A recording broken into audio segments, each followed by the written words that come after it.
PCAR Market tries to sell an Emory race car. Will they or won't they? Deal tank or your tank or tank slap? Tune in to see what happens.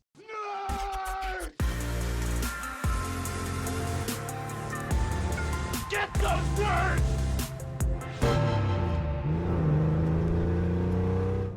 Holy cow, you know what time it is when you hear that noise. It's time for a brand new episode of Bid Nerds. We got producer Tootie here in the house, making sure that the show happens. How are you, partner Michael Deeb? What's going on? I am still basking in the glow of what was a very successful opening of Carsun Cafe, San Francisco, co-hosted by the Pit Stop Automotive in Brisbane, California. And man, that was fun. That was just we never got the driving correct because it was a Saturday and Sunday for me, you, and Chef, and even Yuri in the car. So we never really got to clip any apexes or have fun and blast down the road. But just the idea of hanging out with you and Chef and Yuri and spending the weekend and going to the restaurant, going to Sausalito for coffee and sitting on the water and just having fun with my friends. And then all the people that showed up that I did know and all the people that showed up at Carsun Cafe that I didn't know. It was fantastic, man. It was really, really fun. And I'm glad we did it. And I couldn't be happier that it went well. And great feedback by everybody. Said they can't wait till see you next month was the way everybody said goodbye. It was pretty cool. Thank you, John. Thank you. Thanks that was awesome. Thanks for running with such a terrible idea. Carsun Cafe is a monthly car show that we have been doing here in downtown Las Vegas in the Arts District for almost 6 years now. And now it has expanded to San Francisco. Good job, Michael Deeb. It sounds like it's also going to happen up in Seattle or something. Maybe Boston and some other cities as well. Do we know when he's thinking? Does he have a month earmarked? I don't know. Can we tease yet? I gotta give Mauricio a call up there. Our friends at the Three Pedal Posse, and he's gonna be the area producer. So we'll details to follow. We don't know for sure if that's gonna happen, but that is kind of the plan. Yeah, and our friend Mark in Boston also wants to do. Yes. Yeah. Carsun Cafe Boston, which will for sure be seasonal. But let me ask you about the car shows you remember in Seattle. Do people stop going out in December to like car shows like that? Is it weather prohibitive for people? Because I know you guys in Seattle are tough. You'll go out and drive in the rain, whereas in California, we're like, oh, it's raining, I can't go out. How does that work? There are weekly meets in Seattle. I think they have one down in Occidental Park, like I think every Sunday, regardless of what the weather's like. So unless maybe it's snowing or something like that, which is pretty rare up in Seattle. So I don't know, maybe. And then they do have the big Exotics at Redmond Town Center. That's kind of like the car show, weekly car show. That's a Saturday morning event, and they do shut that one down for the winter. I think maybe November to February or something like that. Yeah. Weather contingent, but they do it on the fly. Like they don't like they start the season and end the season when they feel like it, when they think the weather is turning, as opposed to like, okay, it's over, in November. Go home. They just kind of like, because the weather is weird in Seattle. You might get a late summer, but whatever, who cares?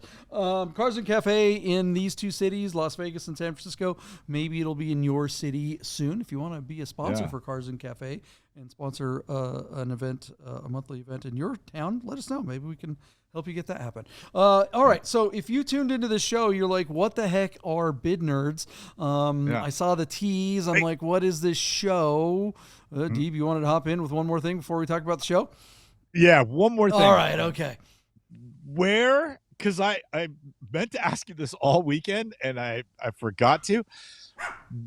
How did you, or who, if it wasn't you, but I have a feeling it was you, who came up with the name Carsun Cafe and where did it come from? I've always assumed it was supposed to be like tongue-in-cheek German, but knowing you, it could be authentic German, or knowing you, it could be something totally different. So just, would you give me the history on the naming rights for Carsun?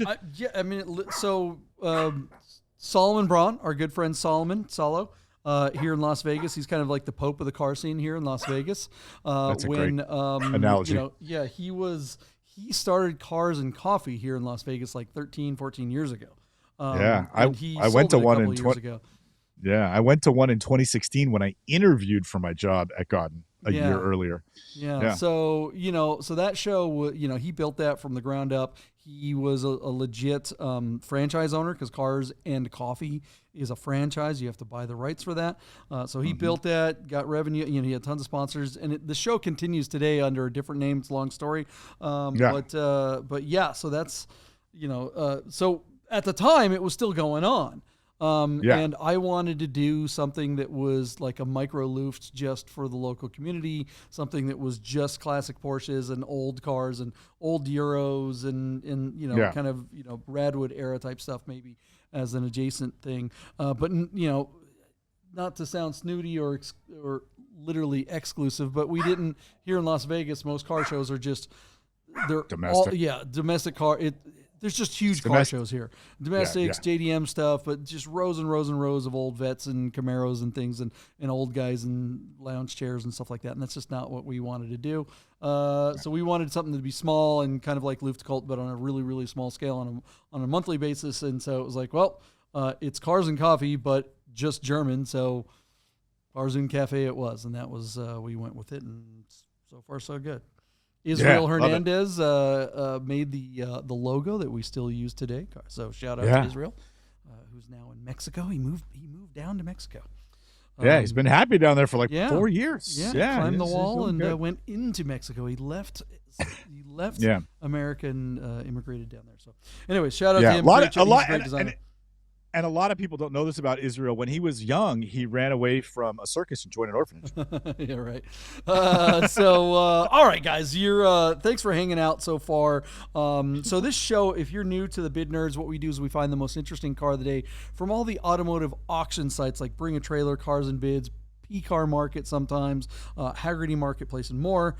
We find the most interesting car, and then we have some fun talking about that car and why we think it's the most interesting car. But it really gets interesting when we make predictions to what we think the results of that particular car's auction will be.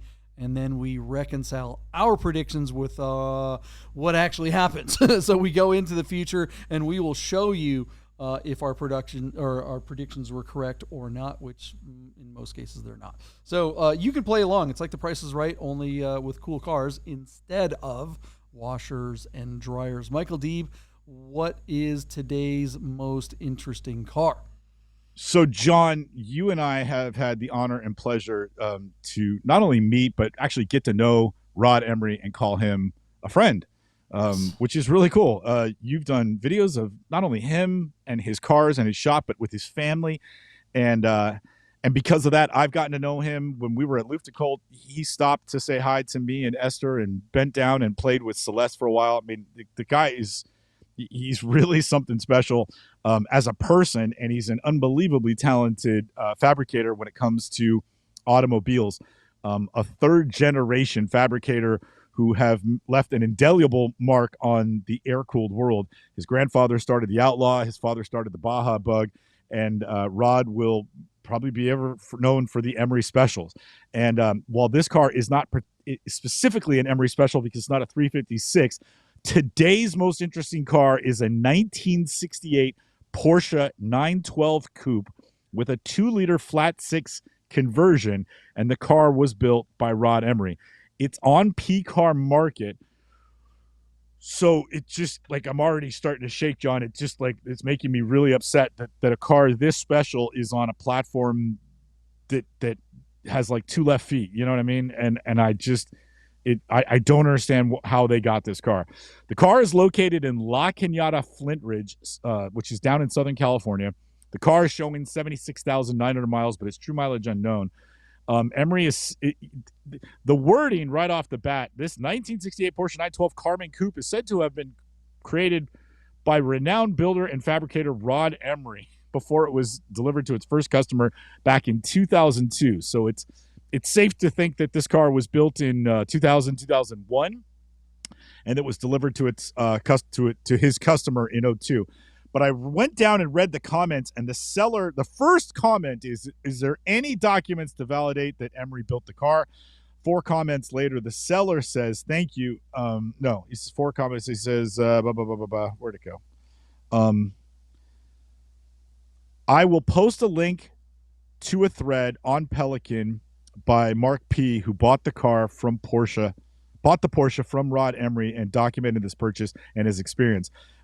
He says that he has also personally communicated with Rod Emory, and Rod replied enthusiastically that he did build the car. So it sounds like it's confirmed, but the link, I didn't follow the link to see it for myself, but it all sounds pretty good. But it's just interesting how, like PCAR Market is so quick to get a commission that they threw this car up and just ran with the verbiage that, hey, they said Rod Emory built this car.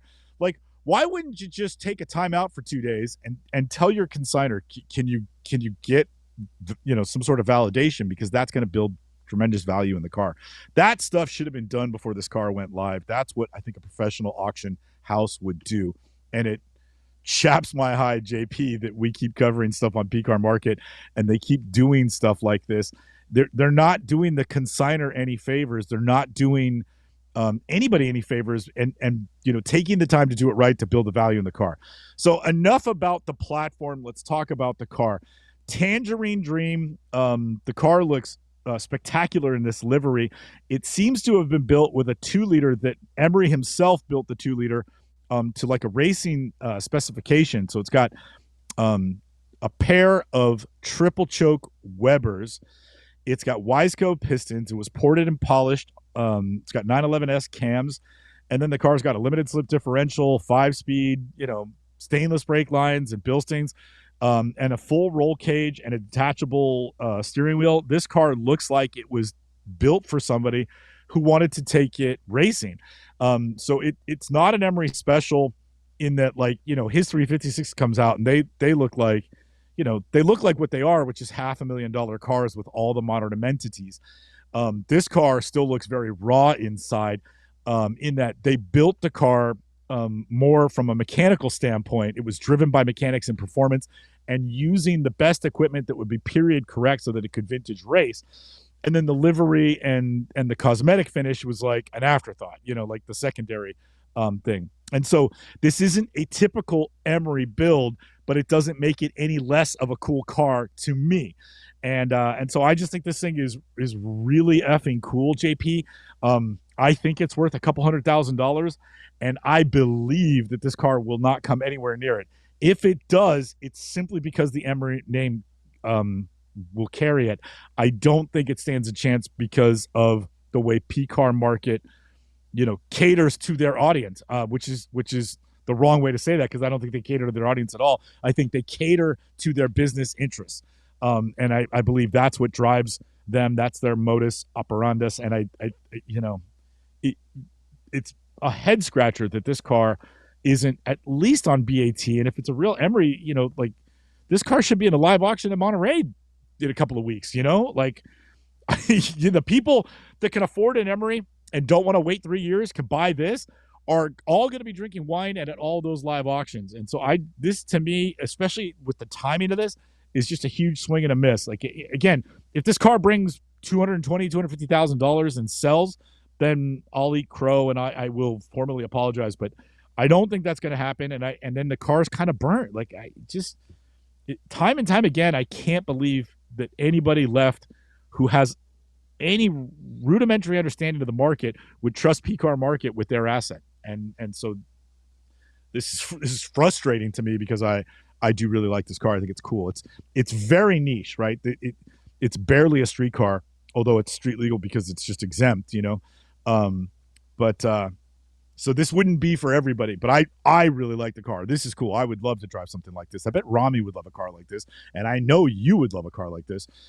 This thing's pretty badass, but why it's on PCAR Market 2 weeks before Monterey is just like, ugh, Yeah, they really, oh, god dang PCAR Market. They're just so stupid.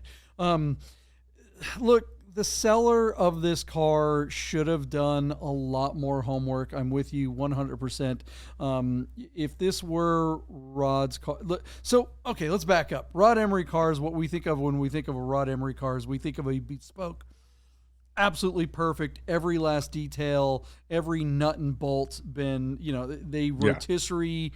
They take No, every ground up. Yeah, Yeah, yeah, everything is ground up. taken off and then start. I mean, we are talking about brand new, basically brand new cars, built to the highest quality. Back in the '90s and early aughts, that's not really what they did. They would restore No. cars for people, but they also, I mean, that's one of the reasons why Rod is just such a great all around guy is he uses cars, he races them. So this is probably one of the cars that they built as a race car. So this isn't really a Rod Emory restoration type car. It's hard to say that this is a Emory car, even though it is. I mean, it absolutely is, but it just needs to be presented in a package. I mean, something like this. I mean, the car's in California. Go down to Rod's shop and say, hey, get some pictures with him standing in front of it. He sells those little badges for the grill, those Emory Outlaw type badges and stuff like that. You can't buy one of those if you don't have one of his cars. This is the kind of car where you'd be like, put something on it that says Emory and then pay a real photographer, make this car thing. And I am totally with you, Deeb. Have this at a live auction at Monterey. People are going to be, this car could get $1 million if they did something like that. You could, like you said, get a photographer. You could go down to Emory's shop and have Emory take a Sharpie to the hood and sign this thing on film, and you would put another $50,000 on the final price of this car. So thank you, John, for elaborating on what my constipated thinking was trying to get to, and that is go have him endorse this car and then bring it to market. And if you did bring it to, like, if you brought this to like Bonhams or something, who would kill to have an Emory car, Bonhams would have Rod go up there and host this particular lot. The guy would walk across the stage live and be like, I built this car.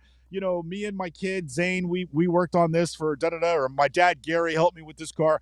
And Rod would spend 5 minutes talking about a particular fender they found to make this car just right. And everybody in the room would be drooling, going, I got to have it, because it's got all of Rod's special touches before the Emory, specials were Rod $500,000 cars. Would have a story about this car. And that's what's important. Like getting them to talk about this car now all of a sudden makes it a romantic notion.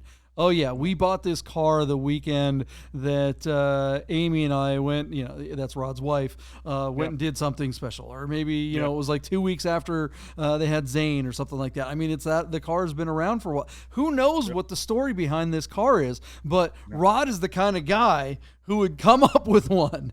He would sit there and he's got one. There's a story about this car.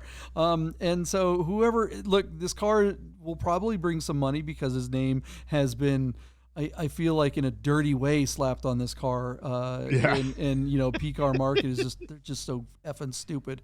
It'll bring money in spite of PCAR Market, but it will not bring nearly as much as it could or should. So Deeb, let's get to it. What do we think this car is going to go for? What's going to happen? All right, get this, JP. This car closes in 2 days, and it's sitting at $20,000 on just 3 bids. Now, I the tea leaves don't look good for this thing, but here's what I wrote down, and take it at face value. I think this car will get bid to just over $100,000. So I'm going to give you $110,000 where it will fail to sell. And then I think it's going to wind up in the deal tank for $185,000. That's what I think is going to happen. But who knows, John? I am absolutely guessing because PCAR Market is so screwy. And this would be a hard car to value anyways, because an Emory is, the conversation starts at used to start 4, 5, 6 years ago at $400,000. Emory cars are bringing what, like $600,000 to $800,000 now, right? Yeah, if not more in some cases. Yeah. So, and that's before his fancy racing engines and not to mention those turbo RSR things he's building, which are, I'm sure, a whole nother league. Yeah. But this just being a narrow body early 911 that's not restored to any kind of cosmetic level, and the fact that it's a roll cage race car, maybe it, and it, I don't know. Yeah, I have no idea. I really don't know. So it'll be very interesting to see what happens. But I'll give it to you, John, $110,000 where I think it'll fail to sell, I think it winds up in the deal tank around 200 grand, but I'll say 185 just so we can play this game a little further. Yeah, you said what, 110? 110. So you're breaking 100. I'm going to go right at 100. I think it's going to be somewhere in the high 90s in FTS as well. Okay, and where do you think it winds up in the deal tank for? Secondary. Give me your second guess. Yeah, 250. Good job. That's a good guess. You know, I mean, if I had this car, that's what I'd be like. It's an Emory. But again, I wouldn't just slap it up on the crappiest of online auction sites. I would do some homework. I would do, I mean, all the things that we just said. I mean, and how much fun would that be? I mean, good Lord. To be able to go holler up at Rod and say, hey, we got this car. You can see if we can get him to come out on the crest one morning, get some photos, do a video. I mean, man, my dad and I took a little tiny Fiat in 1998 and we shipped it to Paris, and we did a French rally in that car. And it's so funny because you wouldn't trust a Fiat to go 1,500 miles in this country. But we took that car back home to the motherland and drove along the French Riviera and into Italy. And we had set up an appointment to take the tour of the Ferrari factory. So we parked the little Fiat after the rally in front of the Fiat factory and went into the morning and took the 2 or 3 hour tour.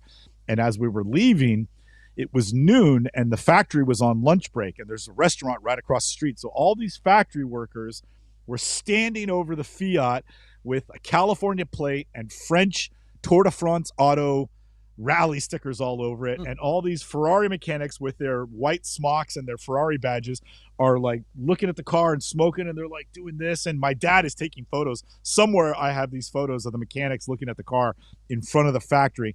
But it was the coolest thing, and it's the closest thing I can relate to, like bringing the car home to where it came from. You know, this little Fiat in front of the Ferrari factory, and these guys like, oh man, look how cool this thing is. How fun would it be to show up at Rod's with this car and be like, do you remember this? Like, God, you'd be a star for a day. You know, I think your idea is, especially since this car is in La Cañada, Flint Ridge. What was this guy thinking? I can't understand what some consigners think when they go to market. It's like, dude, I mean, that video has got to be on the crest. I mean, it's like he's probably past Rod, for crying out loud, in the darn car. I don't know. PCAR Market just always failing. I mean, like I said, this car, I think if it has any chance at success, it will be in spite of the stupidest platform there is. So let's go ahead in the future and find out what happens. Stick around. I'm a driver, and I'm going to Vegas Auto Fest. The drivers are coming. September 16th. Hey guys, I gotta tell you about our friends Godden Porsche of Las Vegas and Godden Classic. If you're looking for a new Porsche or a classic, you gotta call our friend Steve at Godden. This guy. Save yourself the hassle of screwing around with all the auctions like we always talk about, and just talk to Steve. He'll find you the classic Porsche you're looking for. Godden Porsche of Las Vegas. Oh wow, the future looks like vacation for our friend Michael Deeb. Look at you with the hat and the. You going fishing? Gone fishing, man. I'm up in the mountains. I got my feet up. I mean, I tried to get out of doing a podcast, but they sucked me back in. You know how it goes, JP. I do, man. Jeez, that's commitment. What do people that wear an ascot say? The show must go on. Yes. All right. Show business. This is there's A-listers, like Tom Cruise. They make big feature films. And then there's the actors that are like in Netflix specials and Amazon, right? Maybe TV. Then there's like the guys that are commercials. Then there's guys that are like on third tier cable or something like that. And then there's the guys on the corner that spin the little signs that let you know that you get a free toaster at a bank. And then there's us. That's the pecking order when it comes to show business. All right. Well, Michael Deeb is on vacation. Thanks for everybody sticking around. Thanks for watching this long. Deeb, let's get right to the recap so you can get back to vacation. What happened with this Emory car? Okay, so the Emory car, pretty interesting, JP. First of all, let's recap. This is a 912 with a 2-liter Emory-built car for racing. So it's not one of his fancy cars, but he certainly built this car for a client. We were really trying to guess what it would do on this platform. So I said $110,000. You took the under at $100,000. And I think both of us put in those bids with the caveat that we thought that this car would wind up in the deal tank for some denomination. So interesting to know, JP. At $98,000, $98,500, the bidding ended. It failed to sell at that number on 23 bids. However, I followed that car all afternoon to see what price it would be offered for in the deal. So the car basically failed to sell at $98,500 on 23 bids, and I waited to see what it would wind up in the deal tank for. It went to the deal tank, but it said that they would entertain an offer. Well, now as we open up today to cap this car, an offer was accepted at $110,000. So the car is sold at 110, but it failed to sell at 98.5. So by 98.5, you win this one. But what it sold for in the deal tank before we went live would be a dubious asterisk emblazoned Yahtzee for me. Which is pretty funny. So congratulations to everybody. The car sold. But it took a minute to get there. And I have to say, with all the watching we do of PCAR Market, I've never seen a car go to the deal tank without a number on it. But the whole idea was that they wanted to know that they were still willing to negotiate. Again, operating from the desk of a car dealership and not an online auction platform that's facilitating, introducing buyers and sellers. But they sold the car. So, I guess that's got to be a feather in their cap. And what a cool car it is. JP, you and I would fight over a car like this. This thing is totally rad. I wish I owned it at $110,000. It seems like it's a pretty decent value for what it is, as a race car, as a built race car. And certainly some interesting provenance with Emory's name attached to it. I love the colorway. I love the history of the car. And I don't know what the seller had in mind when he brought it to PCAR Market, but he took $110,000 for the car. Boom, there it goes. Also, the offer, it's really weird. It says the offer came from Fresno, California, 93730. Why on earth are they disclosing that information? That makes no sense to me at all. But I hope I see it on the track someday at like the CSRG, which is kind of like Northern California's really kind of is sort of the go-to place to race your vintage car. So it'd be kind of cool if we see this car one day on track in Northern California. Well, this car's streetable too, right? I mean, obviously it's yeah, sure, why not? It's always. I mean, what a great way to get into something that has the Emory name. I mean, if you want an Emory car these days, you're probably near $1 million.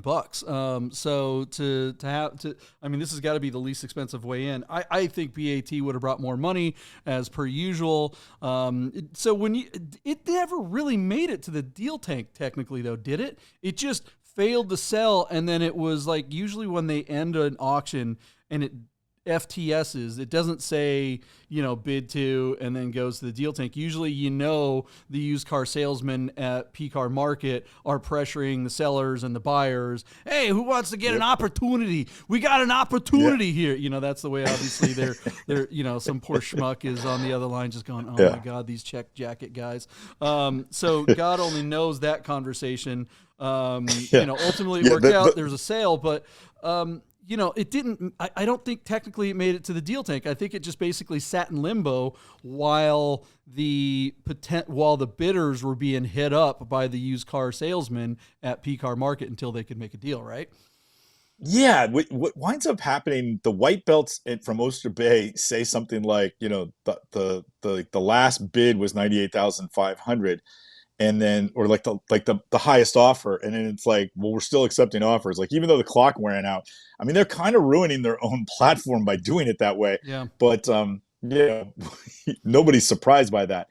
And you got to wonder, like, how far down the line they're going. Like, are they going I'm sure they're only calling to everybody. the top bidder, or are they going down the second highest bidder, third highest bidder? I mean, are they just basically continuing the auction for all the people who chimed in? I mean, it's just such a weird landscape over there, and which is why this auction ultimately resulted in a sale for the seller, and hopefully the seller is happy with these results. But I can't think that it just doesn't seem like they should be. I mean, this has slime written all over. Yeah, I know, but remember this, JP. Every single person who bids, they take their deposit the moment they bid, and they hold their money until after a deal is made. I mean, these guys are so, it's not even funny. Like if you bid as an underbidder on this car, even if you're not even close, they're holding your deposit you until after the car is sold. Like, well, so when you say that they're holding your deposit until after the car is sold, does that include the deal tank, or does that that's just basically until the auction is technically ended? You know, not waiting for last minute bids. Technically ended, but again, when the auction ends, they're not giving everybody their money back. They're still 9 times out of 10, they're still trying to sell the car. Yeah. So you really don't get your money refunded back. You don't get your money refunded back the day the auction ends. You get your money refunded back like a week or two later. I was an underbidder on a car one time, and my money was gone for, I mean, like almost 4 weeks. It was really bad. I wasn't. Yeah, I was not happy. I'll never bid on. We need to do an episode just about that, because I didn't know that. I mean, I knew that they charged the little deposit thing, but I didn't like the other auctions aren't like that though, right? I mean, you don't get pinged, you don't get dinged your auction fee until unless you win. Like, because I bought cars off Cars and Bids, and I think Bring a Trailer too, and it's like when as soon as that auction ends and you are the winner, boom, you get the little thing from your credit card saying, hey, they just took the deposit. But not until then. Yeah. Yet another reason to just steer clear of PCAR Market. What a bunch of scumbags. That reminds me of the porn guys in the late 90s and early 2000s that were, that were like, oh yeah, free porn. Just put your credit card in, and then they charge you for months, and then they would oh yeah, they'd finally give you your money back like after 6 or 7 months. But in that time, they're turning the money over, doing day trades in the stock market, and the shenanigans. I can only imagine what's going on in the back doors at PCAR Market. We're speculating. We don't know exactly what's going on. If this is a deliberate money grab on their part, or if it's just sheer ineptitude, which is the latter is probably the case, but either way it's ishy, and we recommend steering clear of PCAR Market. But what a great car. What do you guys think of the results of this? Should this car have been on BAT? Was this the bargain Emory of a lifetime? Do you wish you bought this car? I kind of wish I would gotten in on this. Let us know in the comments below. 110. Oof, yeah, and we'll see you guys tomorrow.